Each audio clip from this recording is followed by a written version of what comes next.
What Trump did when Colombia had this refusal of accepting the immigrants, he basically made it around a national security threat. And he's using his business tactics and strategies to make deals happen with other countries. And so in this episode, I thought it would be really cool for us to use our Neuro-Linguistic Programming training that we use and analyze the different deal-making strategies that he's using. This sounds like a lot of fun. I'm ready. So the first technique he did is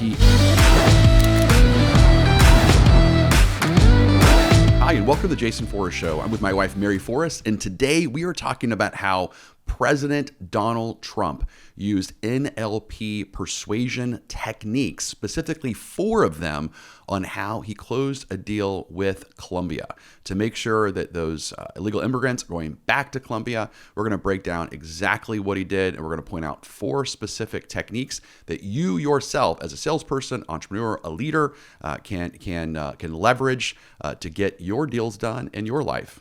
All right, here we go. All right, Mary, one of my favorite books I've ever read is Donald Trump's book, The Art of the Deal. Now, this book was written many, many years ago, prior to him obviously deciding to be a politician and run for president. Have you ever read the book before? I have not read the book, no. Okay, so it's really like the insider secrets to how Trump's brain works. I know recently you and I watched the movie The Apprentice, which was I'm not sure how accurate it was about him. People say it was pretty accurate, but it obviously showed his negotiation strategies of how he structures deals.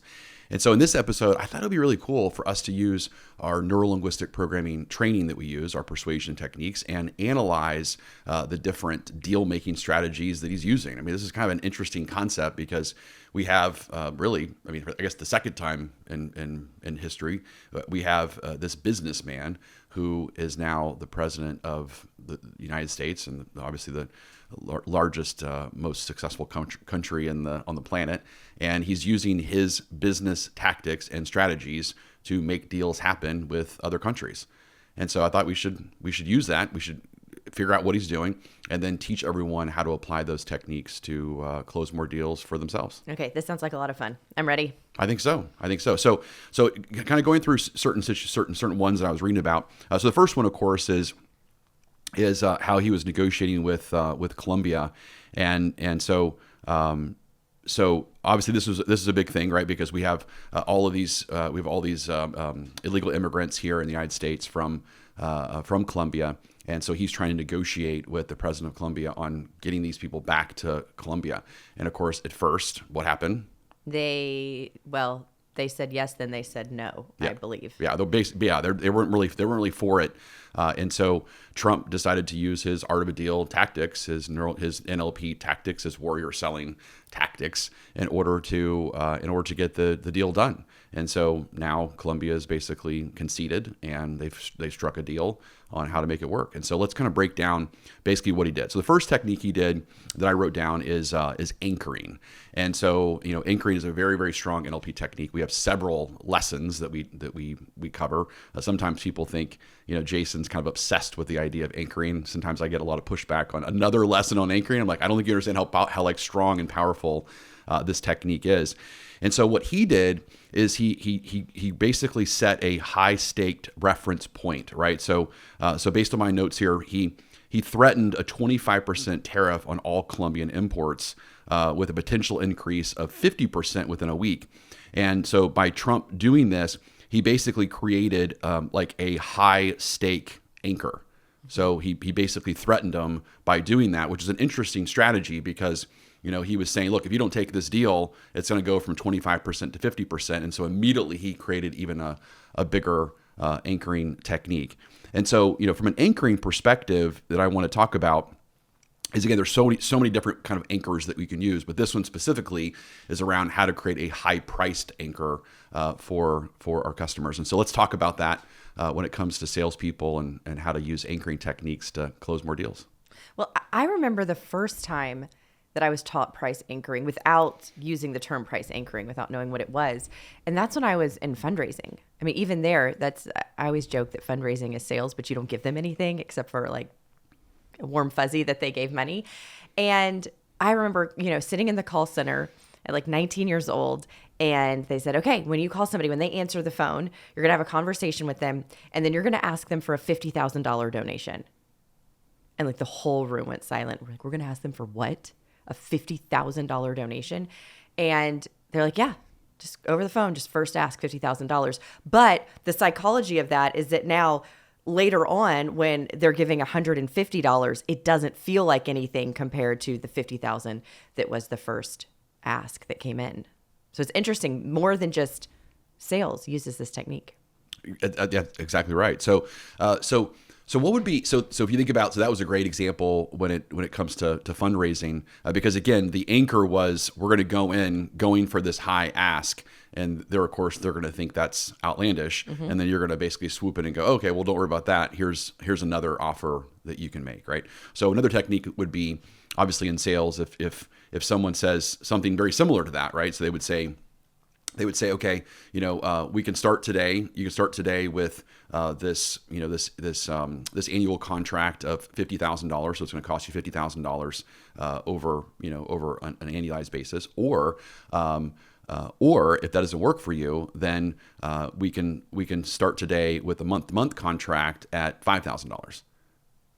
That would be an option too. Yeah, right? Absolutely. And so what's interesting about that is that technically, if they went for the $5,000 offer, right, 5 times 12 is greater than the $50,000 kind of one-time fee, or at least the $50,000 contract. Now they have the ability to cancel anytime, but again, it price anchors them against these two different options. Yeah, and it again, but what I love here is that you're giving options to people, so it's not it's not trickery in that moment. It's, here's an option. Sometimes it's easier to pay it up front, and sometimes you need that cash right now, and paying monthly is going to be a better option for you, and that would be what would be best for your company. But there's other ways too. I mean, I love, a lot of times, right, when people are getting price objections, it's about something that's less money. Oh, hey, Jason, you want to sell me this, but, Bubba down the street, they can sell it at a cheaper price. And then now we're in that price war. So I love the re-anchoring that you do to take away from somebody anchoring you to a smaller price and then re-anchoring it to something that's more expensive. That's one of my favorite things that you teach. Yeah, well, so let's talk about that. So you're saying, like, just to get some clarity on this. So let's say, for example, you're a home builder and a customer comes into your office or your store, and immediately they're kind of freaking out because the sticker price of your houses are whatever, $40,000 more than the competition down the street. And of course, they're pretty upset. Like, why in the world are you $40,000 more? It looks like your house is the exact same. And so instead, we're going to basically re-anchor them to something more expensive. So the way we would say that, right, is we would say, I understand why you'd be so upset. I mean, so in that case, another NLP technique of basically relating to them, which I think is important. So agree with the emotion. Yeah, agree with the emotion. Yeah. So I 100% agree that, yeah, you should be upset. That's because you're comparing us to this other option over here. But the people who actually choose us, they're comparing us to this more expensive builder, this more expensive custom builder down the street. And in that case, we're about 80% the same as them, and we're about $20,000 less than they are. So why don't I show you why people are choosing us over the more expensive option that's down the street? This is my favorite technique. It's one of the most powerful techniques that a person could do, because obviously in that case, you're not defending. And I think that's the biggest struggle that I think we get into so often as salespeople, is we get to become almost defensive. So a person puts us in that situation and says, why are you $30,000 more? Why are you $50,000 more than so-and-so? And immediately we kind of get stuck in that arena with them and start defending, versus in one fell swoop, we can just immediately say, I get it. You should be angry because we are more expensive than them, but that's not what people are comparing us to. They're comparing us to this more expensive option over here. And for that comparison, we're actually a great deal. Exactly. And it takes us out of the game of just, we need to educate people on why we're more expensive than somebody else. But a lot of times, like, the amygdala gets hijacked. You hear somebody's voice gets it to a higher pitch. At that point, when they get defensive, they begin doing a little upspeak as well. And all of that now has the prospect trust us less. Mm-hmm. Just from these vocal tonalities, from feeling insecure in the moment about it. So we need to take it back and understand and really educate from the whole perspective, from the whole industry, the whole market, not just us versus one random competitor. And they do know, I mean, they do know that there's some reasons that we should be more expensive, because if the competitor that they want to originally compare us to was less money and exactly the same, they would have already purchased with them. 100%. So there's something that they like better about us as well too. There's something that they see that they like more. Otherwise, if something is cheaper and better or the same, you just buy it. So it leads to a pretty easy conversation. 100%. So, okay. So for some tactical ways that salespeople can do this, I would say number one is immediately start using price anchoring, right? So the way that would work is, let's say that you are selling remodeling services. Well, the first thing you can say, out of the gate is the average remodeling project in the United States is $75,000. I'm not saying that's true, but use what it is, knowing that what you're probably going to end up selling them is something that's more around 25 or 30,000. Again, you have to be honest. I'm not saying don't be honest, but definitely give them a price anchor that is based on integrity and based on what research actually says. But if you're giving them that information, it's important, because especially a lot of times customers will say, what is this going to cost?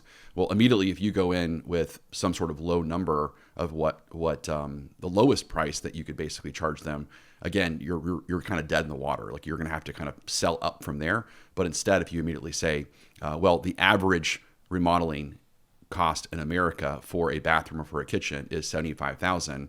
Our average customer, so then you take it down a notch, our average customer spends about $40,000, but it ranges between $20,000 and $50,000 is what our customers spend. So what we need to do right now, Mr. Customer, is let's go see what the right price is for you.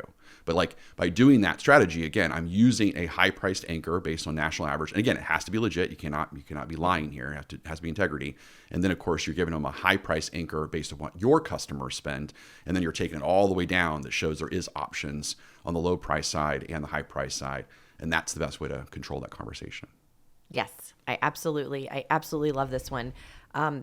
Because it's fun and it educates people. See, most prospects end up spending more money than they thought, but I don't think they're not doing it because some salesperson's wheeling and dealing. They just don't know. They don't know what something's supposed to cost, or the last time they purchased it was 20 years ago, and it doesn't cost the same thing anymore. And so it's going to go up. So this is not just a way to get people to spend more money. It's a way to gently educate somebody on what the prices really are. 100%. And then have them go to a place where they feel comfortable, so they're not stuck thinking, oh, well, this guy, Jason Forrest, he's not giving me the real price. Let me go somewhere else. They spend all this time, and the sixth person, they're like, oh, well, I guess this is what it costs. And then they move forward. So we don't want that. If we are lucky enough, if our marketing department is doing a good enough job that we are getting somebody and we are their first visit, they haven't talked to anybody else. Well, let's give them the experience. Let's give them everything so they don't have to go talk to 6 more of our competitors to decide which way they want to go. 100%. Yeah, that's great. So, okay, so another example, a couple more that are coming to mind here before we move on to the next strategy that Trump used is I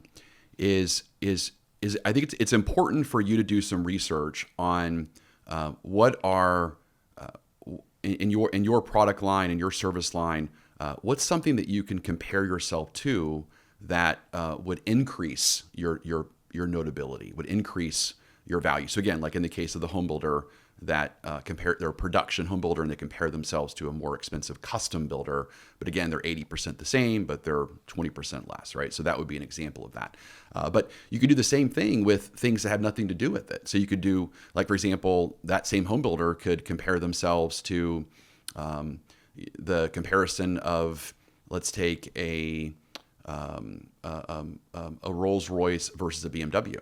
Mm-hmm. Right. So a Rolls Royce versus a BMW is like a little bit over 100,000. You've got a Rolls Royce that's like 225, like $250,000. Again, the Rolls Royce is actually made by BMW. So the BMW has about 80% of the parts that a Rolls Royce does. But again, it's $125,000 more expensive. So that's a phenomenal way that people can use to kind of compare is we would say just the same. You really need to see us like we're the BMW to the Rolls Royce, and let me explain to you what's happening there. So if you were to buy the BMW, you're getting 80% or 85% of the Rolls Royce, but you're saving yourself, $125,000. Ooh, I love that you're saving yourself. That's right. Yes, and that's another NLP technique that we don't have time to talk about. So, and then the last example. So let me tell you one that I specifically use a lot, and that's we compete against a lot of mom and pop sales training companies that are out there, and they're great. They have a lot of great value. I'm not kind of dissing what they do, but we are quite a bit more expensive. So we're quite a bit more expensive than they are, and part of that is because we just we deliver more. And so one of the questions that always comes up to me is, why are you charging 50% more than the other kind of mom and pop sales trainers in, let's say, home building or remodeling sales or certain industry? And I just say, well, that's because you're comparing us to them, and the people who choose us compare us to Tony Robbins. And if you look at someone like Tony Robbins, he's actually charging about twice as what we're charging to be in his master coaching program. The downside of Tony Robbins, though, even though I love him, is it's not specific to your industry. It's not specific to sales strategies and NLP strategies. They're specific to your industry, which we are. So if you were to go into his program, you'd pay twice as much, but it wouldn't be relevant or specific to you. You'd have to do the work on how to translate it to you, where we are going to give you the same strategies as him, but it's already been translated to how to apply those NLP strategies to your specific industry. And so we're going to save you 100% compared to, or 50% compared to him.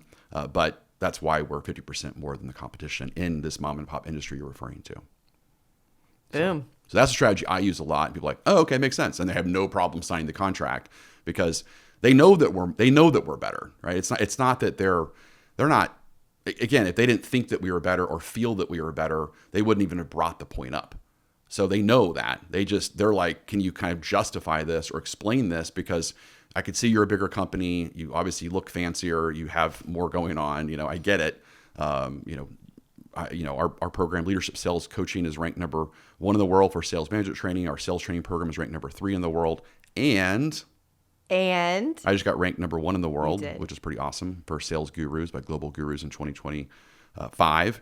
And so the legendary Jordan Belfort, Wolf of Wall Street, and is number 2 now, and Grant Cardone, which I really respect. Grant Cardone, so both those guys, ranked number 3, and then other people that I admire like Jeffrey Gitomer, who I went to and saw him when I was 21 years old with my dad at a sales conference. He's of course in the top 30. So some big legends are obviously on that list. But I share that only because that's another example of anchoring. Is that so? In our case, we do a lot of work in the real estate world and the home building world and the remodeling world and the kind of big ticket consumer purchases world. But we're the only one that's on that list specifically that is in that industry. So there are other people like Jordan Belfort and Grant Cardone, other great ones, but they're not specifically targeting our clientele. They're not going after the same clients that we are. And so that's another example of an anchor. Is that we are ranked number 1 compared to all of these legendary people that you are aware of, but in addition to being ranked higher than them, we're also specific to your industry, so we're relevant for you. Another example of an anchor. I love anchoring. I can go all day on anchoring. I know. We're just talking about price anchoring right now, and there's we probably 30 different types of anchors to talk through. Yeah, anchoring's everything. So again, a lot of techniques here, a lot of things people can do to again start figuring out ways to anchor their price, to anchor their value against things that are more expensive, et cetera. So again, the key is start with a high number. Or in my case, start with a celebrity anchor, again, like Tony Robbins, like I did, again, and that makes people feel like they're getting a bargain when they're working with you. And people want a bargain. Who doesn't like a little home goods bargain shopping every now and then, right? Okay. So the second technique that I wrote down that he did is the technique of framing. Framing is just that's a great one. So when you're looking from an NLP master practitioner perspective, from persuasion practice, it's important that you are controlling the frame. And I know in our program Warrior Selling and the book Warrior Selling that you helped me create, we talk about the veto selling message, obviously as a way to kind of our version of the frame, kind of creating the frame, right? But what Trump did, which I thought was so amazing that I wrote down, is he controlled the frame by when Colombia had this refusal, of kind of accepting the immigrants. He basically made it around a national security threat, and so he didn't kind of get into this kind of policy dispute, which is what the Colombian president was trying to do. So the Colombian president was trying to make it like a policy thing, and that's not really our responsibility. So he immediately changed the frame to make it, hey, this is about national security. And so by him doing that, he changed the entire conversation. That now, since it's a national security threat for the United States, if you do not take these criminals back to your country, then we're going to have to take even potentially a greater take greater action because it is a national security threat. So he changed the entire narrative with that one sentence. Well, it's so good. And I'm thinking about the ways that I use it mindset wise. But first, I heard this great reframe the other night. I've traveled so much in the last couple of weeks. I love reframes. I love great reframes. I love great reframes. So 2 weeks ago, I was in Columbus, Ohio, and they were having crazy weather like we were all over the United States, and it was with a wind chill negative 11 degrees. Oh my gosh. I don't know how to survive in that. We're in Texas. No one can survive in that. That's why the birds flock south for the winter. Oh, it was a lot. Do you know that your tongue can start to freeze outside if you're speaking with the weather that cold? No, because I'm never putting myself through that. So okay, well, I was there and I started like I was sounding like that was horrible. And I was like, oh, I think my tongue is freezing. So I looked at my friend Kara and I said, can your tongue freeze? And she says, Mary, everything can freeze. So anyway, Kara said everything can freeze. Okay. So we go into this restaurant to have a beautiful dinner with this leadership team, and the power is out. The power is out for blocks and blocks. And this restaurant was so amazing and so hospitable to us that they didn't want to cancel this dinner. So they are bustling around, putting candles everywhere inside this and in this private dining room. They came out and said, have no fear. We have a gas stove. We will get the dinner out. Well, I'll tell you, it was one of the best dinners that I've ever had. And they were doing it all on a gas stove because there's no power in the restaurant. But the server came out, and here's the brilliant thing that he said, because we're all a little uneasy at this point of what are we going to eat? Our eyes hadn't fully adjusted to the candlelight yet. We are sitting in the dark. And the server comes out and he says, I have served thousands of dinners in this restaurant. And of all of them, the most special, the ones that have stood out to me are the ones where the power has gone out and they've dined by candlelight. Wow. This is a night you will never forget. Great reframe. I was so immediately, right? Because I'm sitting here with executives and sales executives, and we look around the room and we're like, I don't know. This restaurant is wonderful. They did this to us. How are we going to explain stealing their server right now to come be a sales guy? Because that is what he is right there. So, it's incredible when we can just right then change everything. And what's interesting too, with what, the way that Trump changed this and changed the narrative, the thing that I think about a lot with mindset, with myself, or when I'm talking to salespeople or even our kids, is when you see somebody get really flustered when you have a rude prospect. And so, every week I probably hear from somebody of really being attacked by a prospect or somebody not being very kind to them. And the thing that we talk about all the time is it's about your values. It's not about how somebody treats you. We got to change it. So it's not about, I'm not now playing a game of you respect me, I'll respect you. We're playing a game of, no, I am a sales warrior who gives the best experience that I can. No matter how somebody shows up, no matter if I'm shown respect, no matter if I'm shown kindness, I give an amazing sales experience. And nothing from the outside can change that because my frame is not around responding to the way somebody else shows up. My frame is through I am the best at what I do. And I give the best experience. And there is nothing, no circumstance and no person that can shake that for me. I am unshakable from who I am. And when that's your frame, now it doesn't even matter if somebody comes in rude or they come in upset or they're having emotional. It doesn't change anything for you because your main frame and actually your soul anchor in that moment, let's pull them together, is around I am who I am. And I show up the way that I show up, and nobody can change that. I love that. Yeah. So really what you're saying is they're controlling the frame in the sense, the sales warrior is controlling the frame in the sense of, I'm regardless of how the customer responds to me, I am here to give them the greatest experience of their life. And so we're not under a contract, we're in a covenant. So there's no sort of contract that says, as long as you are nice to me, as long as you ask good questions, as long as both decision makers are present, as long as you're an easy buyer, then I'll give you the greatest show on earth. But if you're not, then I'm going to kind of half-ass it. Yeah, get out of this as fast as possible. Nope. Yeah. So the frame of greatness, which I would believe is the same frame if you were to study the Muhammad Ali or the Tom Brady's of the world, is they would say the same thing. It's like, look, this team that we're playing right now might be the worst team in the league. But I'm not going to play down because of the worst team in the league. I'm going to act as if they're the greatest team in the league, because it's not about them. It's about me. It's about me being the greatest quarterback I can be, or the greatest boxer that I can be. And that's the frame that I'm holding. Yeah. Can I show up at my best no matter what is happening on the outside? And when we can do that, I mean, your whole world changes. Your whole world changes. Yeah. I mean, that's a phenomenal concept. And we'll see, this coming up after this episode goes live is the Super Bowl. And so Super Bowl's coming up, and we have two teams. We've got the Chiefs and we've got the Eagles. And it'll be interesting to see how these two coaches prepare their teams, for the Super Bowl, right? I mean, it'll be interesting to see. I mean, technically the Chiefs have kind of a winning record under Coach Andy, but it'll be interesting, right? It'll be interesting to see, can Andy help them have an underdog mentality, right? Can he help them go in there and say, we're not entitled to win this game against the Eagles, right?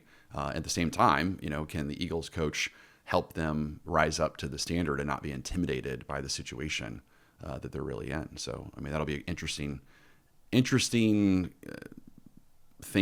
study to watch. I'm sure we'll talk about in the future of, can these coaches control the frame in that situation? Yeah, exactly. Watching the coaching and the commercials. Those are my two favorite things of the Super Bowl. That is it. So again, just to kind of be clear here what Trump did, and then I want to make sure we kind of apply it to sales, is that, what Trump did is, again, he was controlling the frame by saying to everyone that, again, this is not about policy. This is about national security.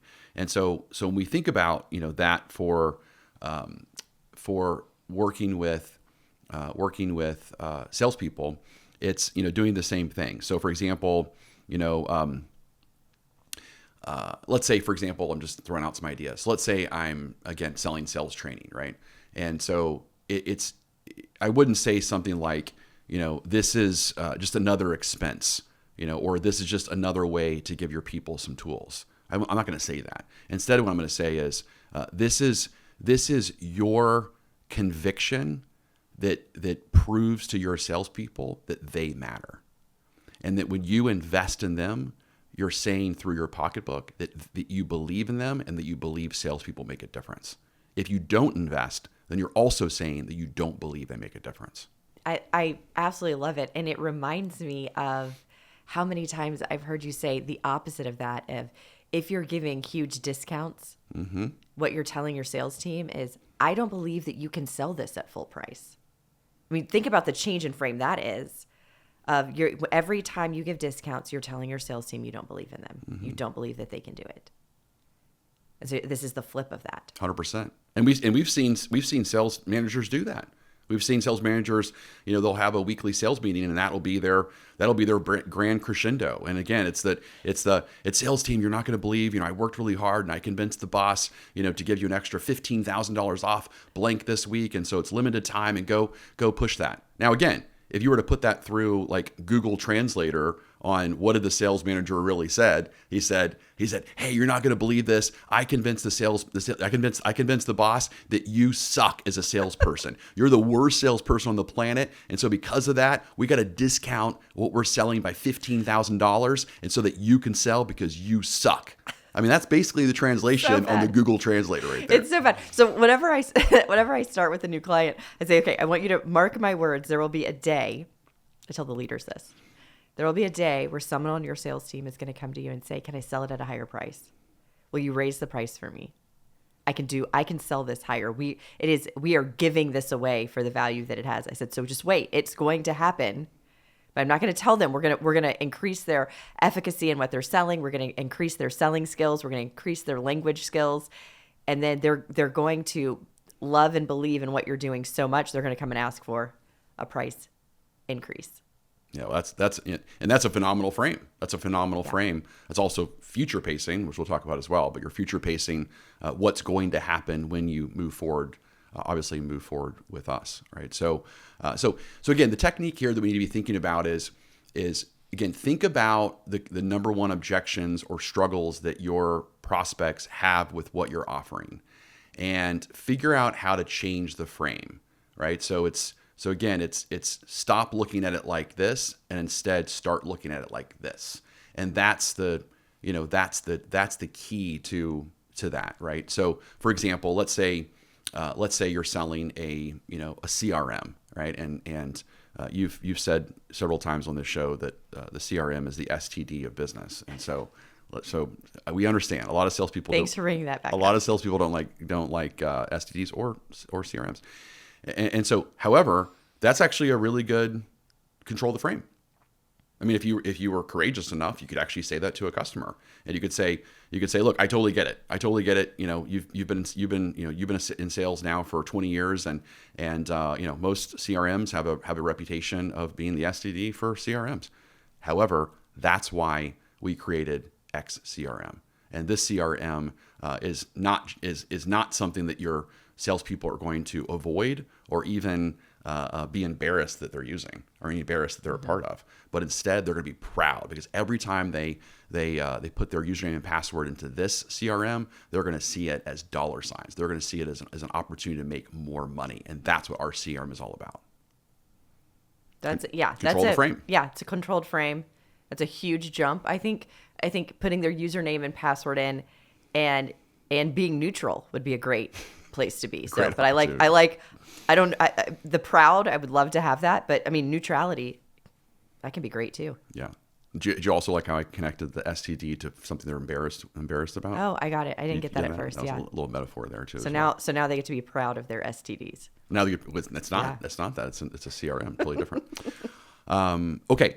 So that's it. All right. So again, just very, very strong strategy. So be thinking about, again, as a salesperson, your biggest objection, what people are struggling with, and again, fill in the blank. I understand why you think it's this. It's not this. It's actually this, and that's the key that you want to kind of change the frame with. All right. So the third thing I wrote down that Trump did in this situation is he used the strategy of pacing and leading. So he matched the resistance of Colombia, and then he guided them, to something else. Right. So first, what he did is he matched Colombia's resistance by, of course, imposing tariffs, to make sure that he, was like, hey, I'm the boss, right? And then he led the negotiations by saying, but look, if you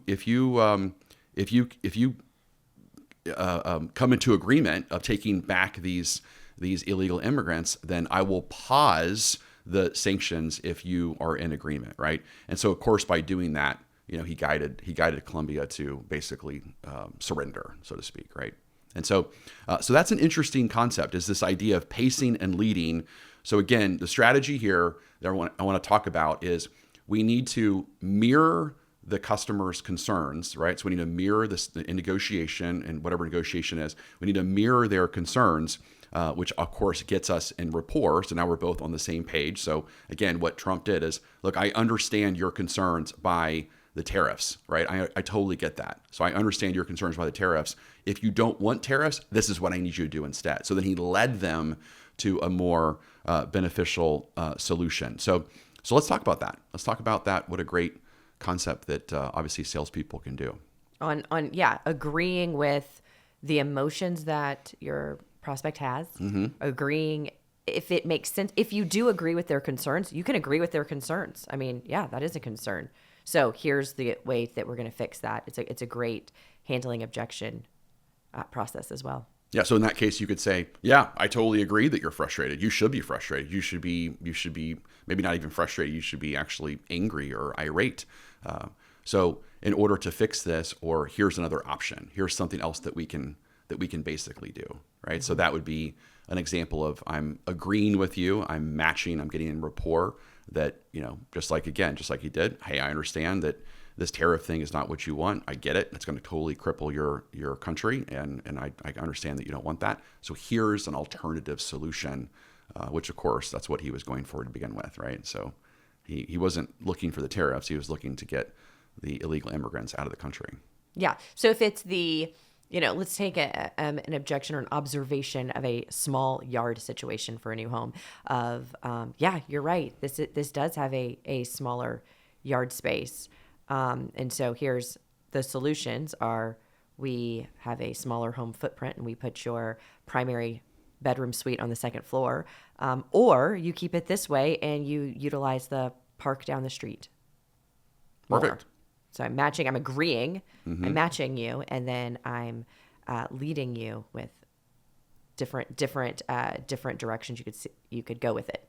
Perfect. Yeah, and you could also throw in a previous concept of the price anchoring idea, and you could actually start off with saying, I totally get it. So one option is to increase the price of your home site by $40,000. It is going to give you definitely a much bigger yard space. That's something you can 100% do.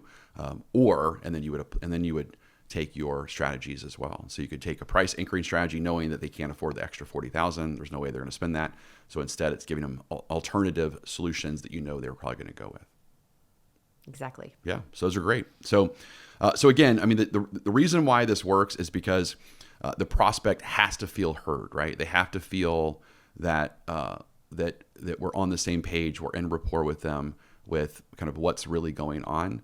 And it's like once a customer feels heard, or once the person you're negotiating with feels heard, then and only then they will kind of allow you to take them somewhere else. So like one of the things that we teach from a previous lesson is we call it the three selling styles of a warrior, right? And so you've got the selling style of the servant, which is around empathy, the selling style of the leader, which is around authority, and the selling style of the protector, which is around truth.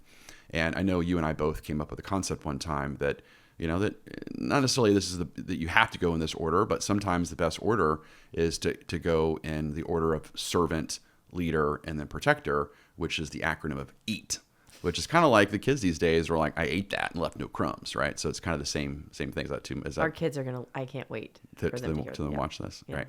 So that would be the idea, right? So first I'm going to use the archetype of servant, which is empathy. So first I'm going to have empathy, and then I'm going to move on to leadership, and I'm going to give them authority, which is the A, and eat, and then of course I'm going to round it out with protector and give them truth. And so a nice kind of selling style, right? Order: empathy, authority, and then truth, which is exactly what Trump was doing here.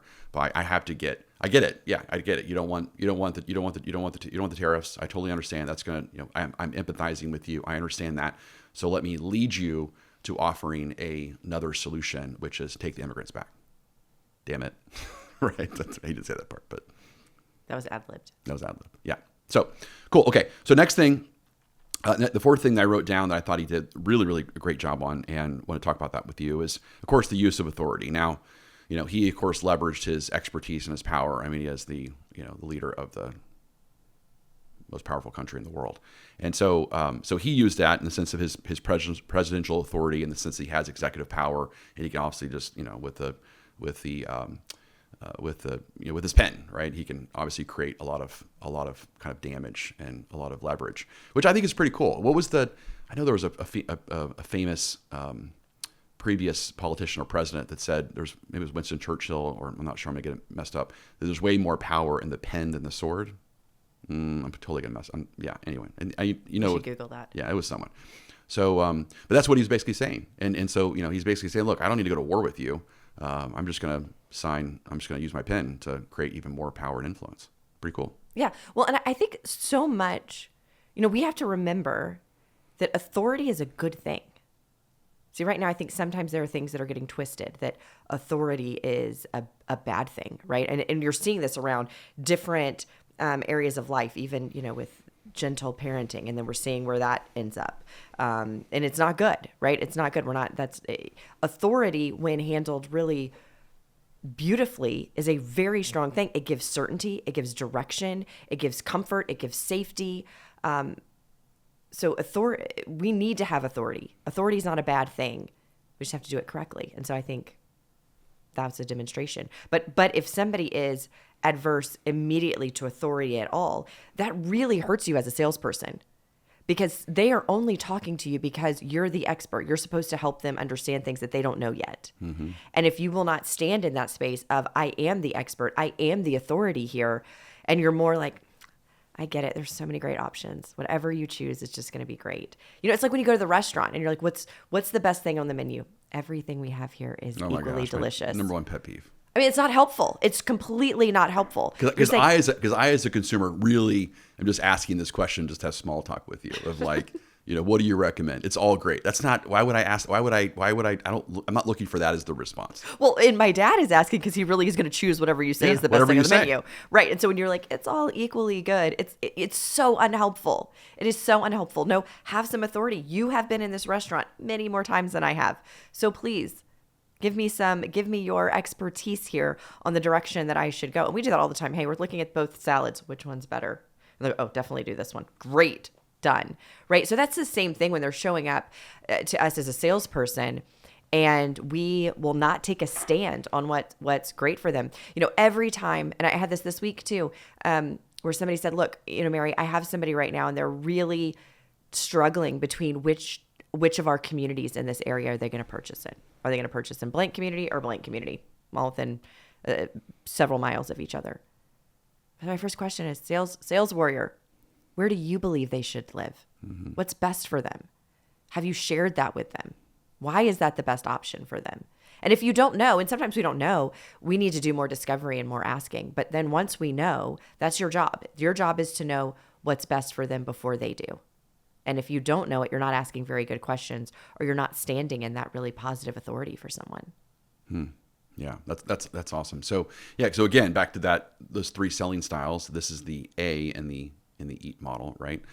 So that authority is so important because from a psychology perspective, again, a person immediately goes, okay, well, I should trust you because you're the authority. I actually believe that was actually one of the, I know it was, in the book by Robert Cialdini.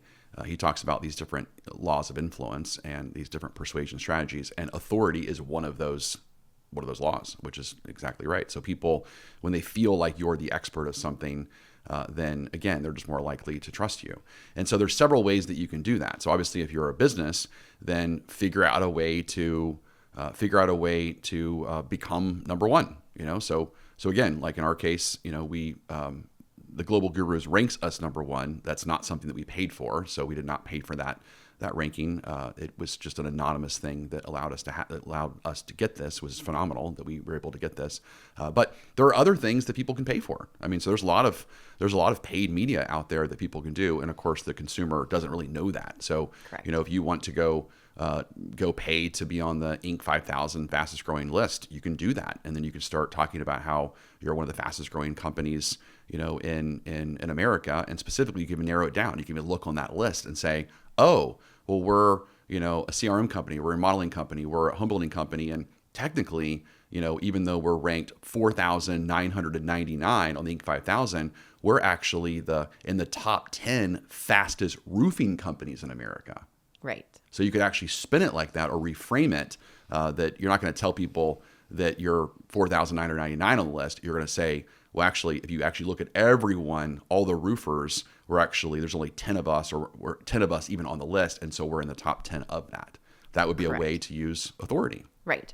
And to be fair to these other, all of the other systems, you're paying to be considered. You're paying for, you're not, you don't, the number one spot didn't pay more than the others. You're paying to be considered, but you do throw your hat in the ring. You'd mm-hmm. say, I would like to be looked at. I'd like you to consider me, and I'd like you to rank me amongst all the others who would like to be ranked. And we've done that. We've done that before. Absolutely. Absolutely. And they're good. It's just not out of everybody. Right. Yeah, we did it. We done it, and I'm not saying we're not going to do it again. I mean, it's great. It's a great thing to have from an advertising, from a marketing perspective. Is again to have that authority.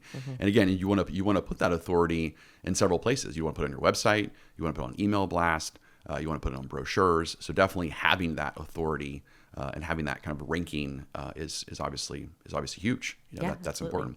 But then something you said earlier, and I'll make sure that people get this as well, is how can they start kind of working on their own authority as a person?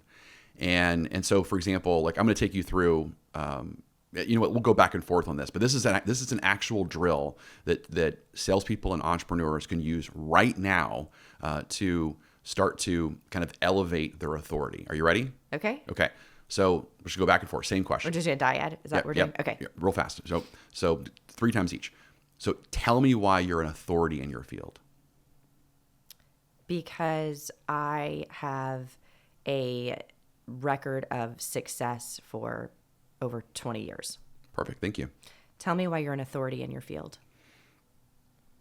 Because I obsess over all things mindset, process, and language as it relates to being relevant in sales. Thank you. Tell me why you're an authority in your field. Because I have the most modalities and frames to pull from to be able to find solutions that a single or double frame couldn't find. Big words there. I like that. Thank you. Tell me why you're an authority in your field. Because I'm obsessed with being focused on being a practitioner versus a philosopher, and I think it's important that every single thing that I teach and that you teach are only things that with integrity we are also doing. And so we are not going to teach anything that a professor would teach that hasn't actually lived by it. Nice. Thank you. So tell me why you're an authority in your field. Because I keep doing more and bigger things and more challenging things that makes the everyday business problems really not something that's difficult or concern anymore. Awesome. Thank you. Tell me why you're an authority in your field. Because I don't study, I don't try to study and steal, which I think a lot of people do, kind of the competition that's out there and kind of rehash or retread the same kind of sales philosophies or sales strategies or sales tactics as kind of everyone else. So I don't retread ideas. Instead, I go and find other things, again, like NLP master practitioners like Milton Erickson, who's a great hypnotherapist that got people to change their addictions. And so I take kind of ideas that are on the fringes and then bring them back into the world of sales and focus on how to apply that to being leading edge today. Yes, you do. And that's why you stand out. That's why you're number one. So that's it. That was it. So that's a great exercise. That's a really good practical thing that people can do right now to elevate their own efficacy, right? Their own belief and conviction in themselves and improve their own authority. And then, I mean, and I think that would be a great thing that they could even find a way to turn that into a script. They could turn that into a script of, the reason you can trust me is, the reason you can count on me is, the reason you can depend on me is, the reason why I charge more than everyone else is. So you could actually kind of use those prompts to fill in the blank of some of those authority statements that we just came up with. Well, and what great, I love this for the authority, because I think for some people it's hard to talk about yourself and it's hard to bring that up, but people are choosing to work with you or choosing not to work with you. So it's an important thing to do. But even think of leadership teams, marketing teams, sales teams, all sitting down doing this for themselves, their product, their company. Tell me why people should choose us over the competition. And you did that back and forth. Imagine the ideas that would come up and would flow from a session like that. Mm-hmm. And that leads me to one last point that I had to say because you just maybe triggered it, and that's the incongruency that salespeople have on their own self-worth when you ask them one pointed question, and that's tell me why you're better than the salesperson next door. Like, tell me what makes you so unique and special. Like, if I could go interview that salesperson right now and I could give that salesperson your job, why would that be a bad idea? Why should I keep you on this team and not hire that person? Give me 5 things that make you better than that person. That's tough for a person, right? But it's not tough for who? The top 20%. They have no problem rattling that stuff off. They've been waiting all day for Oh my someone to ask God, that. Could you please. please come in and ask me the question? Can you please, Right? can you That's what they're please thinking. ask me why I'm better than everyone else? I would love to tell you. Yeah. That's interesting though. So, I mean, that's kind of the thing that separates the top 20% from everyone else is they have this efficacy in themselves. And efficacy is a really fun word. It means it's 100% assurance that, the drug is efficacious, that the product is going to do what it says it's going to do. And so a lot of salespeople don't have efficacy in themselves. They don't believe that they really are better than the person next door or the salesperson that works across the street or works in the other company that's, in a different works for a different product or different vendor, right? So, but that's huge. And so again, Trump was able to show that through obviously being the president of the United States. However, I want everyone to hear that you do not need to be the president of the United States in order to have authority. We've given you several practical ways that you can be able to do that. Yeah, absolutely. You don't, and it's these are very fun things. I think they're tricky for some people, but I think it's hard. In my experience working with a salesperson, that's the first thing that has to happen is building their own efficacy and self-worth, and then I can add more skills to them. Then I can give them more tools. But if they have a very small efficacy, they don't believe they're worth very much money, they don't believe that they're better than other people. And again, when I say that, I mean in sales skills, not as human being to human being, but that they don't believe in themselves that way. You can give them skills and tools all day long, but there's no place for them to house it. There's no way for them to utilize them. So starting with that, with the self-worth, I think is the crucial place for sales leaders or even a salesperson. If they're listening and thinking, I don't feel that way about myself, well, let's build that first, and then let's teach you anchoring and framing and the rest of the techniques. Oh, that's great. Yeah. So you're saying that a sales leader right now could go through that same dyad with themselves. And it's like, hey, tell me why I'm the best person to lead the sales team. Tell me why there's not a better option out there than me to lead the sales team. Tell me why the owner would make the biggest mistake of their life if they were to get rid of me today and hire me with someone else. I mean, they need to. And once you have that sort of belief, your ego is calmed down enough to go, okay, there's some stuff I don't know. I need to learn something about this, or I need to learn and build a skill here. Usually the person that's screaming the loudest in a boardroom about everybody else is at fault for their mistakes, it's their self-worth is so low that they aren't capable of taking on other skills. So all they have is to go blame and yell at other people as opposed to taking it. So even, yes, as for a leader, once you grow in your belief system, okay, that doesn't mean you have the skills yet. You just have a belief in yourself. And so now from that space, though, if done correctly, it's not an inflated self-worth. It's I have an inherent, my heart, my soul are worthy. I am connected to my creator. I am important. I am worthy.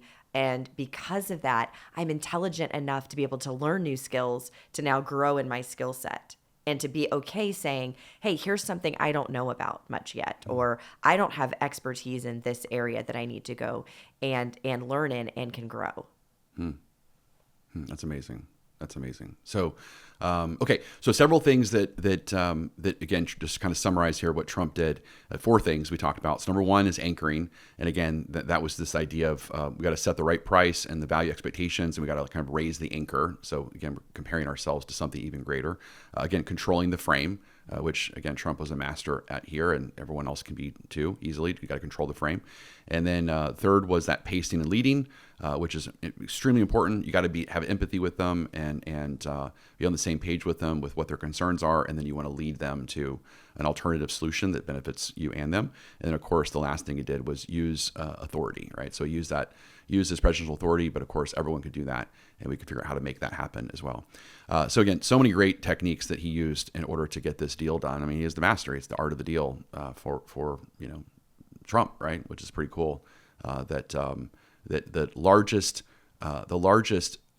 company in the world is the United States, and so now we of course have a very successful businessman and a very successful negotiator that now is running that country, and so it's interesting to see how a businessman is running the country versus a politician. It's kind of an interesting concept. We'll know more in 4 years how it all works out, but hopefully works out the best for all of us.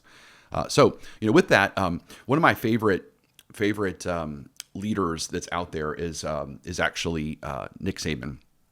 And Nick Saban's philosophy comes from Bill Belichick. And so I want to show you this really quick video that I just found about the philosophy of Nick Saban and Bill Belichick, and honestly how it really applies to what we're talking about right here. So awesome. Let's watch this. Plenty came out of Belichick and Saban's partnership in Cleveland, including a simple 3-word philosophy that rings loudly to this day. Do your job. All right, don't try to make too much out of it. Just do your job. Do your job. Let's go. Fellas, it's just about doing our job. Just cover your man. Do what you're supposed to do. We're trying to make too many plays, and we're not doing what we're supposed to do. See the frame? Do your job is a core belief within the Belichickian program. Belichick defines what your job is. One of the things that I like most about working for you, I knew exactly what to expect. I knew exactly what you expected from me. And I worked other places, and that was never, ever clearly defined. That's good. It's pretty awesome. I mean, think about that. Like it's super intense. I mean, Bill Belichick's intense. I mean, the guy wears a sweatshirt, cut off sweatshirt in the freezing cold, and doesn't smile, right? And so now you got Nick Saban, who obviously worked for him, and the legacy, of course, of Bill Belichick has been passed down, through Saban, and of course Saban taught Kirby Smart of Georgia and a bunch of other coaches as well. So it's been a big, huge legacy. And of course, who taught Belichick was Bill Walsh. So we got a big family tree here of excellence. But but again, if you kind of look at several things, obviously he has strength. Nick Saban, when he's talking to his players, has lots of authority, and so does Bill Belichick, right? So hey, I am the boss. Here's what we're going to do. He constantly is actually used pacing and leading as well. He's like, look, he's definitely communicating to them over and over again that, look, I understand you're struggling right now. I understand that, that we didn't get the touchdown. I understand that we didn't make the play that we're supposed to do. Do your job, right? So he's like, I get it. Like, I have empathy with you. Like you're frustrated about this guy over here, this guy over here.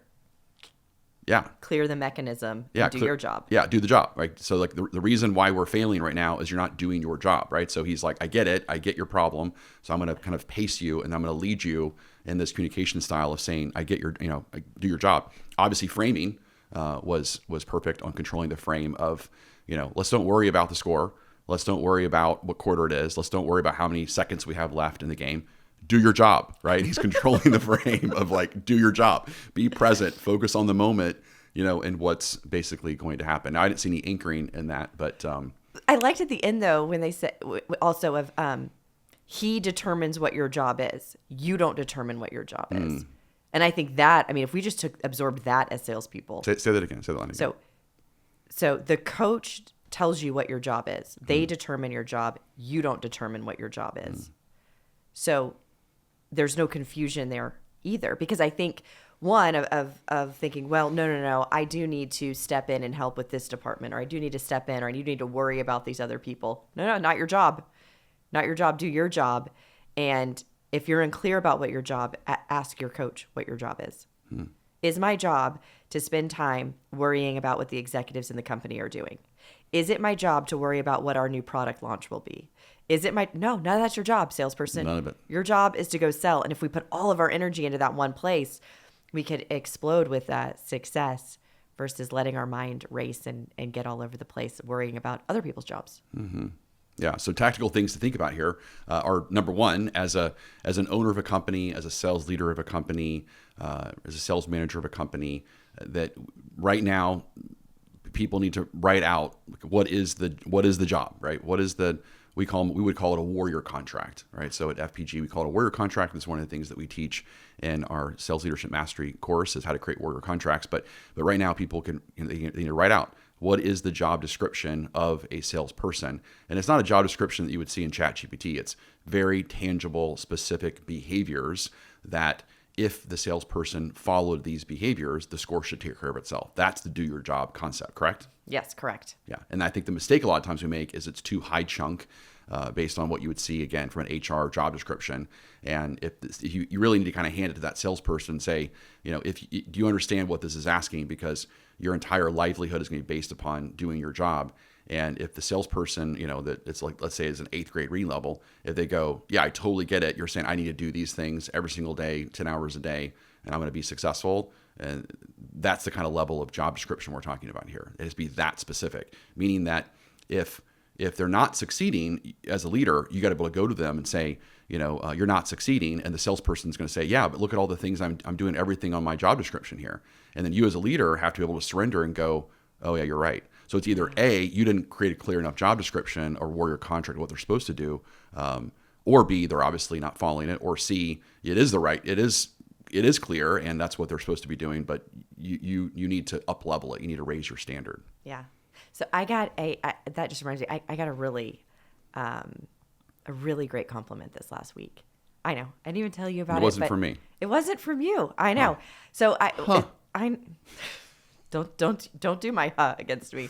So it's while I was traveling, and one of the areas I was in, there's a new salesperson. Now, she was new to the company, but not new in sales. She's been very successful in many other companies. And at the end, she told me, she said, I've been through a lot of sales training with a lot of sales trainers.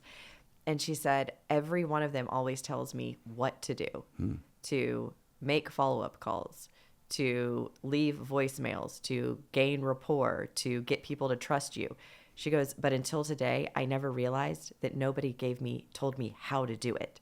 And she said, you gave step by step and scripts on how to do each of these things, that you didn't just tell us what to do. And I mean, one, it just made my heart dance. I like praise and a compliment, so that was good. But I was so grateful that she understood it. I was so grateful that my communication came out the right way, that it made it easy for her, and to be recognized. But that's what you're saying, is a lot of times we go into telling people what to do, but not telling them how to do it. And most people are not being insubordinate or lazy. Like, they're not doing what you told them to do, is they don't actually know how to do it. And so they're stuck in a cycle, and now the results aren't there, and they look like they're just not listening or they don't care. And that's not it at all. They don't have the steps of how. Mm-hmm. That's exactly right. Which is funny because, I know one of the people say one of the number one critiques that is salespeople don't like scripts. And what we found is they don't like other people's scripts. They don't like our competition scripts. I don't like a bad script either. Yeah, I don't like a bad script. I don't like a script that makes you sound phony or cheesy or non-sophisticated or less than. But 100% of the time that we put our scripts on a PowerPoint slide and we put on a big conference, that's the number one thing people take pictures of. Oh yeah. They don't take pictures of our dogs like they should. They don't even care. They don't care. They take pictures of the script. And so what they're saying is that, like, I understand you're telling me to anchor, you're telling me to frame, you're telling me to pace and lead, you're telling me to use authority, but what's the line? What's the script that I can use? Like, tell me what. So the what is, use authority. The script is, here's what to say. The what is, you need to control the frame, right? The how is the script. It's like, here's the language you can use to control the frame. Yeah. And whenever I put up and say, hey, click this link and I'll give you all of my scripts, everyone clicks that link. Everyone QR codes that. I think it'd be fun. We'll be at the Builder Show in a couple weeks or a week. And what would be really fun, because I'm going to give a ton of scripts. I know you're going to give a ton of scripts. I'm going to take a picture of the script up with you, and I'm just going to get a picture of, like, kind of seeing the script and all the people taking a picture of it, just as evidence. Next time somebody says, my people don't like scripts. Nobody likes scripts. They're not going to do scripts. I go, this entire room of people, they wanted the script. 100%. Yeah. I sometimes have somebody complain about a script before I show them the script, but I never have somebody complain about using the script once they've read my script. Mm-hmm. I've never had a complaint then. Yeah. Well, what you just used is that would be another anchoring technique, by the way, right? So you're using an anchoring technique. You're combining basically social proof with an anchoring technique. So you're using the anchor of the picture of people taking, using their cameras to obviously take a picture of the script, and then using that social proof that this is actually something they want, or that they just want good scripts. Yeah. Yeah. Well, and it's also a pace lead there to match pace lead, because I agree with you. I don't like bad scripts either. Let me show you the script. Mm-hmm. It could, what we're not taking into consideration though. It could just be that they're taking pictures of me and the script just happens to be behind me, and they just decide not to take pictures of me when there's not a script behind me. Yeah. So it could be about me and not about the script. I'm sure that's what it is. So ridiculous. All right. So great conversation today. We broke down so many things besides obviously learning from the legendary Nick Saban on his philosophy that was handed down from Bill Belichick on just do your job, and how that actually is very, very effective, just to be clear on what the job is, and to people just to do their job. That actually works. We also talked about how Trump used his art of the deal persuasion tactics of anchoring, framing, pacing, and leading, and use of authority to, again, get this deal done with Colombia, to get the illegal immigrants back to Colombia. And he got it done. He got it done in one fell swoop, faster than any other president in the history of the United States. Pretty good. All right. Pretty good. All right. One fell swoop. That's it. All right. So until next time, this is Jason Forrest. Push yourself to become a better version of you.